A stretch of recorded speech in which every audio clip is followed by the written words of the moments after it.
ମୋର ସାନ ସାନ ଭାଇ ଭଉଣୀମାନଙ୍କୁ ମୋର ସ୍ନେହର ଶୁଭେଚ୍ଛା। ଆସ ଆଜି ଆମେ ବଣ ବା ଜଙ୍ଗଲକୁ ବୁଲିଯିବା।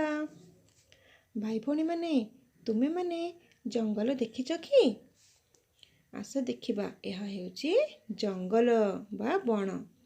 ଏଠି କେଉଁମାନେ ସବୁ ରୁହନ୍ତି ଆସ ଦେଖିବା ଓ ସେମାନଙ୍କ ନାମ ଜାଣିବା। ଏହି ଛବିଟି ହେଉଛି ବଣର ରାଜା ସିଂହର ଛବି। ଏହାକୁ ଆମେ ସିଂହ କହିବା। ଏବେ ଦେଖିବା ଏହି ପଶୁଟିର ନାମ କ'ଣ? ପଶୁଟିର ନାମ ହେଉଛି ବାଘ। ବାଘ ହେଉଛି ଆମର ଜାତୀୟ ପଶୁ।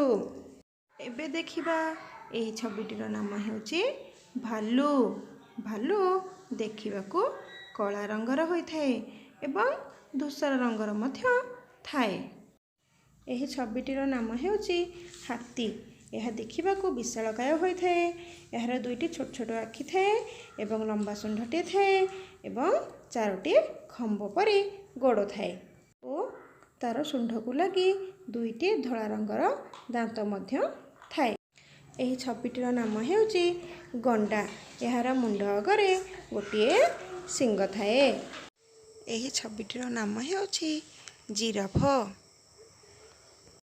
ଏବେ ଦେଖିବା ଏହି ଛବିଟିର ନାମ ହେଉଛି ଚିତାବାଘ।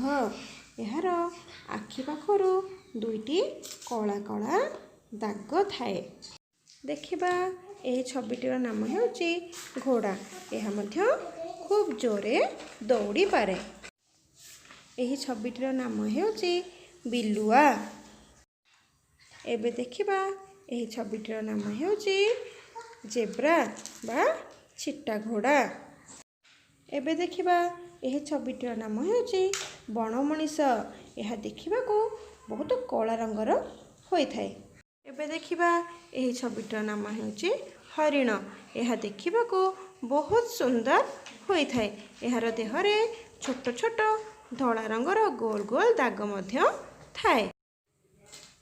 ଏହି ଛବିଟିର ନାମ ହେଉଛି ସିମ୍ପାଞ୍ଜି।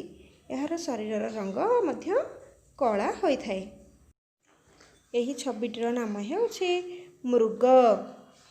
ଏହାର ଶରୀରର ରଙ୍ଗ ଧୂସର ରଙ୍ଗ ହୋଇଥାଏ। ଏହି ଛବିଟିର ନାମ ହେଉଛି କଙ୍ଗାରୁ।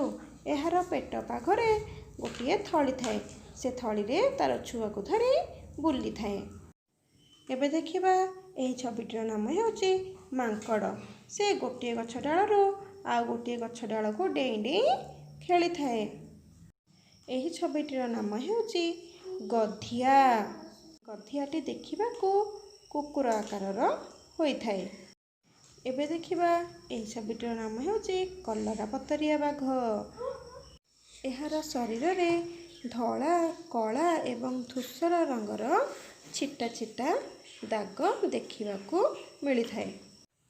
ଆଚ୍ଛା ପିଲାମାନେ, ଆମେ ଏବେ ଯେଉଁ ଯେଉଁ ଛବି ଦେଖିଲେ ଏବଂ ତାର ନାମ ସବୁ ଜାଣିଲେ ସେ ସବୁକୁ ପଶୁ ବୋଲି କହିବା।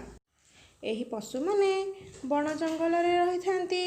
ତେଣୁ ଏମାନଙ୍କୁ ଆମେ ବନ୍ୟ ପଶୁ ଭାବେ ଜାଣିବା।